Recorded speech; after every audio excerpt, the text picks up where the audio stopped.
How's it going, YouTube? It's FuzzyXYZ here. Now today I'm going to bring you a Cardfight Vanguard deck profile. This is of my newly built Aqua.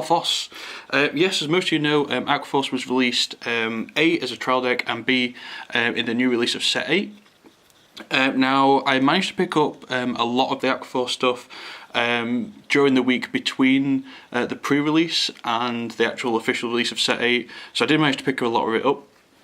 And then I've obviously bought and traded for the rest of the stuff during this past week, and I thought I'd bring you my version of the Aqua. It's like probably one of the first on YouTube. I've not seen many on there, so I thought I'd give my take on it. Now, just before I get into it, there is some procs in the deck. Today is actually a bank holiday Monday, and I forgot that the post office isn't open, so I forgot that obviously my post wouldn't be coming today to go pick up my cards. So there is 3 procs in this deck, but like I said, I do have them coming through the post anytime shortly.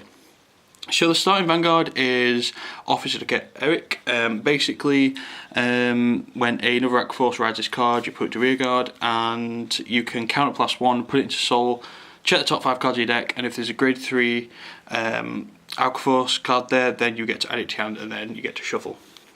So it's a good way to search out your grade 3s, which is really important in this deck. And now let's get on to the rest of the deck profile, starting with the grade 0s. So we have 4 Mothership Intelligence and 4 of the Battleship Intelligence. So I do play 8 critical. I do like 8 critical, to be honest. I have thought about cutting it down to 6 critical and putting in 2 more cards. But I do play 4 stand triggers. I really like stand triggers. I didn't really like them in the past, but with Aqua Force, stand triggers are absolutely amazing. I don't play draw triggers. For some reason, me and draw triggers do not get on. I don't like them at all in any builds that I've done. I've played MLB and I've played Dote, and obviously both of the decks have draw triggers, and I've just never liked them. I think it's because it's only a 5k guard, whereas stand triggers are a 10k guard. And like I said, I thought about taking out 2 critical and making it so I had 6 stand and 6 crit. But this is the build that I've been running with at the minute. It's actually really consistent. Stand triggers are amazing when you're pushing, especially with the rearguard columns that you actually have in Aqua Force. And the final triggers are 4 heal triggers.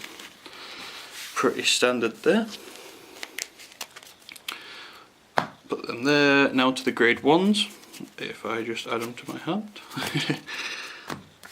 Yeah, onto the grade 1s. You play 4 of the Tier 90 Theo. This is basically the 8k vanilla for the deck. More or less every deck plays 8k vanillas, so this is absolutely amazing to power up them rear guards. Then I play 3 Tier 90 Cypress. Basically this is a 7k booster, but if you counterblast 1, then it goes up by an extra k, so this basically becomes another 8k booster, which is a bit like your Theo, so you can get maximum out of your attacks. I then play 3 Battle Siren Dorothea.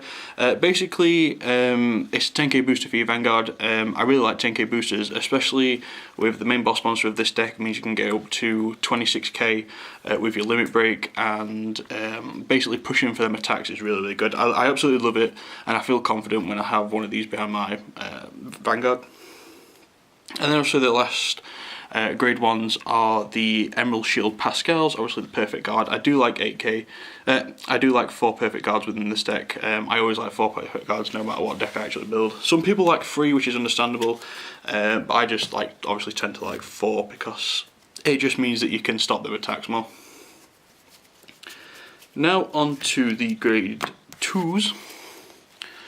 I play 4 of the Tier 9 Lazarus. This is the 10k vanilla for your deck. I do like 10k vanillas. It means basically if you have Lazarus and a Theo, it means you've got an 18k column. So you're basically making it so your opponent has to 10k guard. Now the next 4 cards, here are 2 of the proxies. Like I said at the beginning of the video, these haven't come through the post yet, but I play 4 Storm Rider Basil. Yes, this is my SP version. Look how shiny that is, if the camera will focus. SP. Absolutely amazing. Basically, if this is the first attack, basically if this attacks the Vanguard as the first attack, it gains plus 2000, so it's basically a 10k, and then after its attack you get to switch it in the column. So for example, I'll give you a demonstration here. You can put a grade 2 behind it. Obviously this attacks for 10k, and then it swap rounds and then you get another attack. It's absolutely amazing. Just put them back there. Oop, wrong way around, sorry. So basically, because you have Basil in your deck, it makes it so you can get that 4th attack off for your main Vanguard of the deck. The next grade 2s is Tea Knight Valeria. This is an amazing card. Basically, if it's the 4th or more battle this turn and the attack hits the Vanguard, you get to retire one of your opponent's rearguards. Basically, late game it's not that good, to be honest, especially when you're going against other cross-ride decks such as MLB and Dote and Phantom Blaster Overlord. But if you manage to get this off as a 4th attack, maybe with a stand trigger or something, retiring your opponent's rearguards can be key. Basically, if you're on your grade 2 and it's the 4th attack, you could possibly get rid of your opponent's Wingled Brave, something like that. Maybe one of their grade 2 so they can't intercept with it. But I do like retiring your opponent's rearguards. It makes them put her under move pressure and they have to use more cards out of the hand. And also, if this is the 4th or more attack and it is basically like boosted, maybe like with like a trigger or something, or if it's got a booster behind it, it means your opponent has to guard, or they basically lose one of the rear guards. So it makes your opponent have to guard, and taking cards out of your opponent's hand is basically the key element of the game. And the final 2 grade 2s are 2 Coral Assault. Basically, if this is the 3rd or more battle, it gains plus 3000, so it's basically an 11k rearguard. So if you put this behind a Basil or something, it means your Basil attacks for 10, and then your Coral Assault can attack for 11 straight after, which is pretty cool. Put them to one side. Now on to the grade 3s. Again, another proxy here because it hasn't come through the post. I play 4 Blue Storm Dragon Maelstrom. This is basically your boss monster of the entire deck. I absolutely love this card. It's one of the reasons why I wanted to build Aqua Force, obviously watching it off the anime like everybody else has done. If it's basically another 11k Vanguard, and if it's the 4th, and its limit break is if it's the 4th or more battle for this turn, it gains plus 5000, and then if the attack hits, you get to counterblast 1, draw a card, and retire one of your opponent's rearguards. So like I said, if you're on your limit break, this is basically 16k base, and then like I said earlier in the video, if you put a Dorothea behind it, it's basically attacking for 26. If your opponent can't guard it, then obviously the attack goes through, and then you get to draw an extra card and retire an opponent's rearguard, which is really, really good. And the final grade 3s are 4 Storm Rider Diamantes. Basically, this is the same kind of style effect as Basil, except this is a 9k, and then if it's the first attack of this turn, then it goes up to an 11k.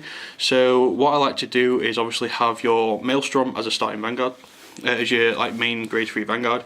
Have this as rearguard, and then you can actually call another one of your Maelstroms behind the Diamantes, because it means like straight away you have like 2 and 11k attacks, and if your opponent kind of misses their ride chain, or they can't go into full power cross rides, it means they will have to guard the attack, or the attack will go through.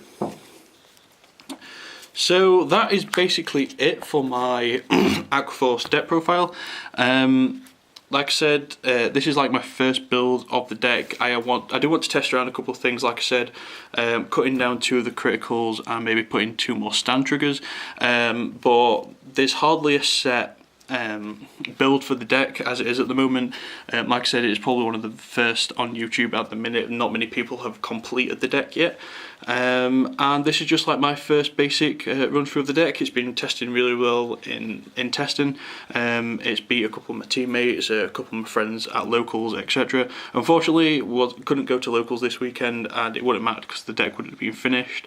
But hopefully I'll get some more duels out of this, maybe I might record some, etc. And if you have any advice on how to make the deck a lot better, and if you kind of want to send me your builds of the deck, then do that as you wish, and I will obviously take your advice and criticism on board. Other than that, guys, I will be making a lot more videos this week, especially one after this video explaining some stuff. And yeah, look forward to some more upcoming videos this week, as I will be busy. This has been FuzzyXYZ with a Aqua Force deck profile, and I'll catch you guys later.